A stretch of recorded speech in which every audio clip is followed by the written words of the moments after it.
मुंबई के आरे कॉलोनी में मौजूद पेड़ों की कटाई को रोकने के लिए दायर एक जनहित याचिका को जैसे ही बीते 4 अक्टूबर को हाई कोर्ट ने खारिज किया, आरे के जंगलों के कई हजार पेड़ों का अस्तित्व फिर से खतरे में आ गया। फिर देर रात वही हुआ जिसका डर था।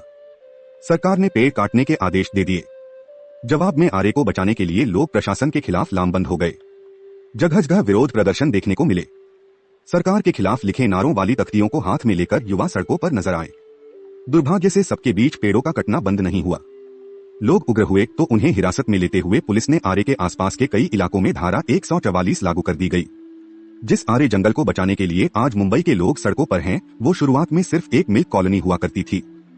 इस कॉलोनी को बसाने का मुख्य उद्देश्य डेयरी के काम को बढ़ावा देना था, मगर यह कॉलोनी किसी और चीज के लिए पॉपुलर हो गई। साल 1951 में देश के तत्कालीन पीएम रहे जवाहरलाल नेहरू खुद इस कॉलोनी की नींव रखी थी। उन्हें ही पहला इंसान बताया जाता है जिन्होंने आरे के अंदर पहला पौधा रोपा था। आगे वक्त के साथ साथ इसका विस्तार हुआ तो इसके अंदर पेड़ों की संख्या भी बढ़ती रही। यह इतनी हरी भरी हो गई कि इसने एक जंगल का रूप ले लिया। आगे इसे मुंबई का फेफड़ा तक कहा जाने लगा। इसके आसपास वक्त बिताना वहां के लोगों के लिए खास बन गया। कम बजट की फिल्म बनाने वाले फिल्मकारों के लिए तो यह एक बेस्ट शूटिंग स्पॉट बन गया। दिल्ली की तरह मुंबई में मेट्रो की सफलता के बाद वहां इसके विस्तार पर बात शुरू हुई।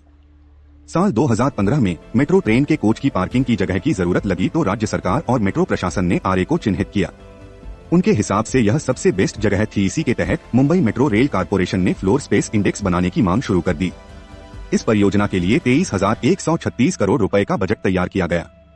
बस यहीं से आरे जंगल के करीब 2000 पेड़ काटे जाने की बहस शुरू हो गई। देखते ही देखते यह एक बड़ा मुद्दा बन गया।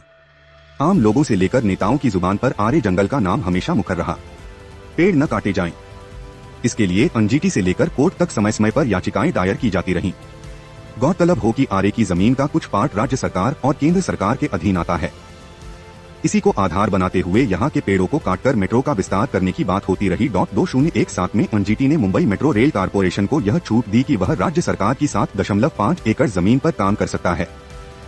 इसके साथ ही एमआरसी और एनजीटी के बीच खींचतान शुरू हो गई। वहीं आम लोगों का एक ही सोचना था कि यहाँ के पेड़ नहीं कटने चाहिए। साल 2017 में मेट्रो डिपो बनाने के लिए मुंबई यूनिवर्सिटी के पास के कंजूर मार्ग में संभावना तलाशी गई तो लगा कि आरे जंगल बच जाएगा, मगर बात नहीं बनी। 29 अगस्त 2019 को मुंबई मेट्रो रेल कारपोरेशन को इजाजत मिल गई कि वह आरे के लगभग 2600 पेड़ काट सकते हैं।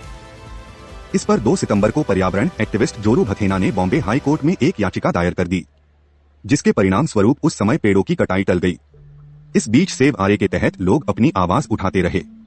रवीना टंडन और लता मंगेशकर जैसे बड़े नाम भी इस आंदोलन का हिस्सा बने। बावजूद इसके 4 अक्टूबर 2019 को बॉम्बे हाई कोर्ट ने आरे जंगल के पेड़ों को बचाने की सभी याचिकाओं को खारिज कर दिया। आगे की कहानी जगजाहिर है। रातों रात आरे जंगल के पेड़ों का काटना शुरू कर दिया गया। कोर्ट दोबारा दखल देता जब तक 2134 पेड़ जमीन पर गिराए जा चुके हैं।